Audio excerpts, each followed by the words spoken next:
भाइयों बहनों, ये लोग जब चुनाव आते हैं तो दो चीजें जरूर करते हैं। एक, जब वो आते हैं चुनाव तो गरीब की माला जपते रहते हैं। दूसरा, जब चुनाव आते हैं तो सेक्युलरिज्म के गीत गाने लग जाते हैं। ये जो सेक्युलरिज्म के ठेकेदार है, मैं आज जरा उनको पूछना चाहता हूं, आपने वोट बैंक की राजनीति करके हिंदुस्तान की माइनॉरिटी को, हिंदुस्तान के मुसलमान को इंसान मानने से इनकार कर दिया है और आपने उसको सिर्फ एक वोटर माना है, एक सिर्फ मतदाता माना है और उसकी मत की कीमत चुकाने में ही आपको इंटरेस्ट है।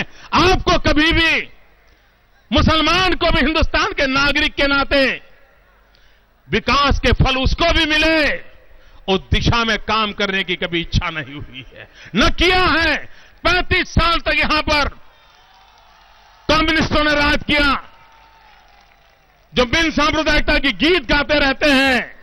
मैं कहना चाहता हूं भाइयों बहनों, गुजरात में तो मुसलमानों की जनसंख्या बहुत कम है, पश्चिम बंगाल में तो ज्यादा है, लेकिन भाइयों बहनों, हज यात्री जो जाते हैं गुजरात में, हज यात्रियों के लिए, मुसलमान भाइयों के लिए जो कोटा है वो 4800 का कोटा है। जिस गुजरात को बदनाम करने के लिए आए दिन गालियां देने की फैशन है, मैं पश्चिम बंगाल के सभी ये बिन सांप्रदायिक नेताओं को पूछना चाहता हूं, हिंदुस्तान को मूर्ख बनने वाले नेताओं से पूछना चाहता हूं, जिस गुजरात को बदनाम कर रहे हो, जहां हज के लिए कोटा 4800 का है और जाने के लिए अर्जी करने वालों की संख्या है 37,000। 4000 का कोटा और अर्जी करने वाले हैं 37,000। अगर जेब में पैसे नहीं होते तो हज करने के लिए कहां से वो जाता। और बंगाल का क्या हाल है, जरा ये सेक्युलर के गीत गाने वाले जवाब दो जरा, और आप लोग भी इनसे जवाब मांगिए। पश्चिम बंगाल का हज यात्रियों का कोटा है 11,600 और एप्लीकेशन कितनी आती है, सिर्फ 12,000। गुजरात में 4,500 का कोटा, एप्लीकेशन 37,000। पश्चिम बंगाल में करीब 12,000 का कोटा और एप्लीकेशन भी 12,000। ये इस बात का सबूत देता है कि आपने उनको विकास से वंचित रखा है, उनको विकास की यात्रा में शरीक नहीं किया है, सिर्फ आपने उनको वोट बैंक माना है। और इसलिए भाइयों बहनों, ये झूठ फैलाने वाले लोगों से इस देश को बचाने की आवश्यकता है। भाइयों बहनों, चाहे पश्चिम बंगाल हो, चाहे आसाम हो, बांग्लादेशियों की घुसपैठ के कारण परेशान है। यहां के नौजवान की रोजी रोटी छीन ली गई है। भाइयों बहनों, क्या यह देश, इस देश के विकास के लाभ के लिए सबसे पहले भारत माता के बेटों का अधिकार है या नहीं है? हिंदुस्तान के नागरिक का अधिकार है कि नहीं है? नौकरी सबसे पहले हिंदुस्तान के बेटे बेटी को मिलना चाहिए कि नहीं मिलना चाहिए? विकास का अवसर हिंदुस्तान के बेटे बेटी को मिलना चाहिए कि नहीं मिलना चाहिए? लेकिन आज वो बांग्लादेशियों को मिल रहा है। कहां जाएगा ये मेरा नौजवान, कहां जाएगा? ये गरीब मां का बेटा कहां जाएगा? किस देश में जाएगा? उसके लिए तो यही एकमात्र भूमि है जहां पर उसने अपना भाग्य का निर्माण करना है। और इसलिए भाइयों बहनों, इस देश के अंदर जो बिन सांप्रदाय की चर्चा करने वाले लोग हैं,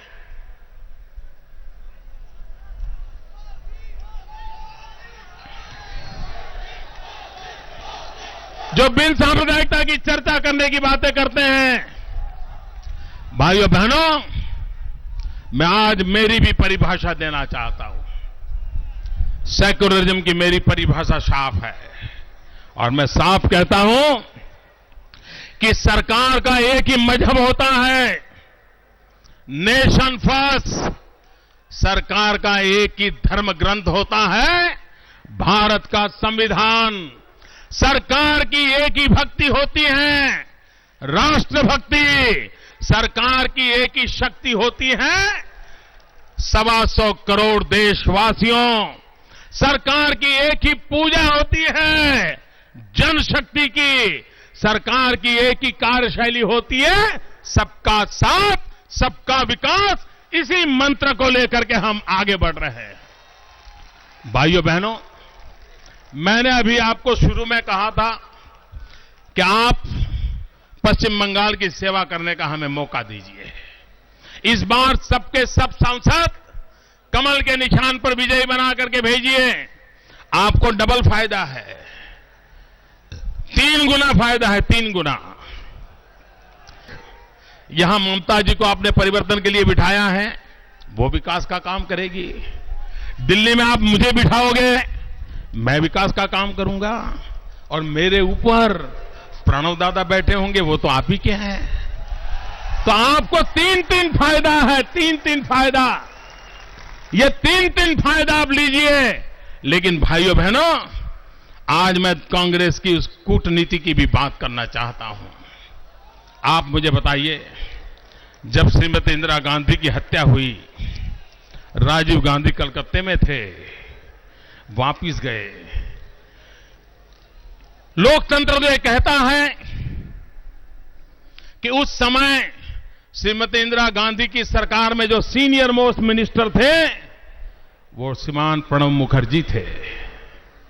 अच्छा होता उस दिन देश के प्रधानमंत्री के रूप में प्रणब मुखर्जी को अवसर दिया गया होता।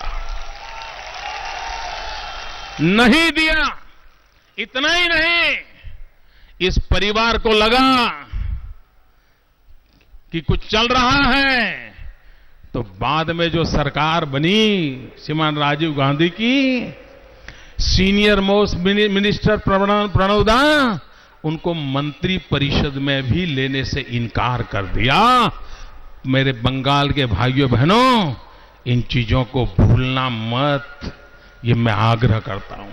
इतना ही नहीं, 2004 में सबसे सीनियर नेता थे प्रणब दा। बहुत स्वाभाविक था कि अगर मैडम सोनिया जी बनना नहीं चाहती थी तो अवसर प्रणब दा को मिलना चाहिए था, लेकिन मनमोहन सिंह जी को बिठा दिया गया, प्रणब दा को अवसर नहीं दिया गया।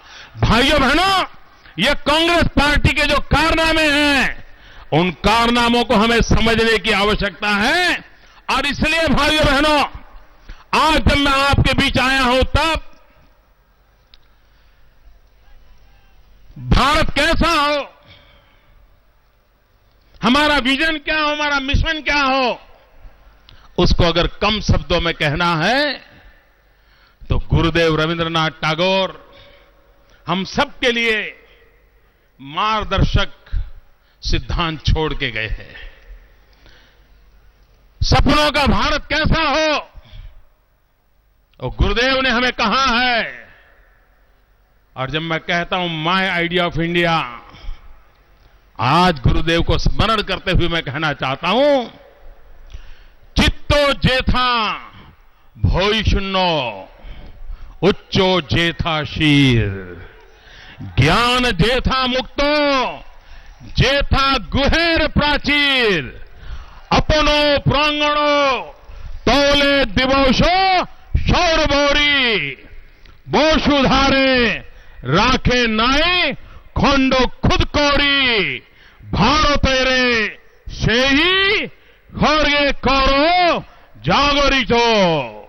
भाइयों बहनों, गुरुदेव टैगोर ने हमें कितना साफ शब्दों में विजन दिया है। चित्तो जेथा भय सुनो, true fearlessness can be attained only when one is reassured of security and peace. Security of one's physical safety as well as safety of social rights and economic well-being. गुरुदेव ने कहा है, उच्चो जेथा शीर. We Indians are a proud people who hold their honor above all else. We only ask for empowerment through health, education and employment opportunities. गुरुदेव ने कहा है, ज्ञान जेथा मुक्तो जेथा गृहेर प्राचीर. In this 21st century, the world is evolving into a lawless society. Knowledge is at a premium and all must get free and unhindered access to the same. That is the base for empowered, enterprising and prosperous India. गुरुदेव कहते हैं, आपनो प्रोंगणो तोले दिवोशो शौरवोरी बोशुधारे राखे Naik होंडो खुदकोरी. There is far more than unity unites us than what divides us. There is far more that unites us than what divides us. We must rise above this politics of division and unite as a nation. एक भारत श्रेष्ठ भारत. भाइयों बहनों, सुभाष बाबू ने कहा था, तुम मुझे खून दो, मैं तुम्हें आजादी दूंगा. सुभाष बाबू ने स्वराज्य के लिए मांगा था, तुम मुझे खून दो, मैं तुम्हें आजादी दूंगा. आज सुभाष बाबू की उस कर्मभूमि, पवित्र भूमि में मैं आपसे कहने आया हूं, तुम मुझे साथ दो, मैं तुम्हें सुराज्य दूंगा. तुम मुझे साथ दो, मैं तुम्हें सुराज्य दूंगा. भाइयों बहनों, मैं एक नारा बुलवाता हूं, बोलेंगे सब लोग?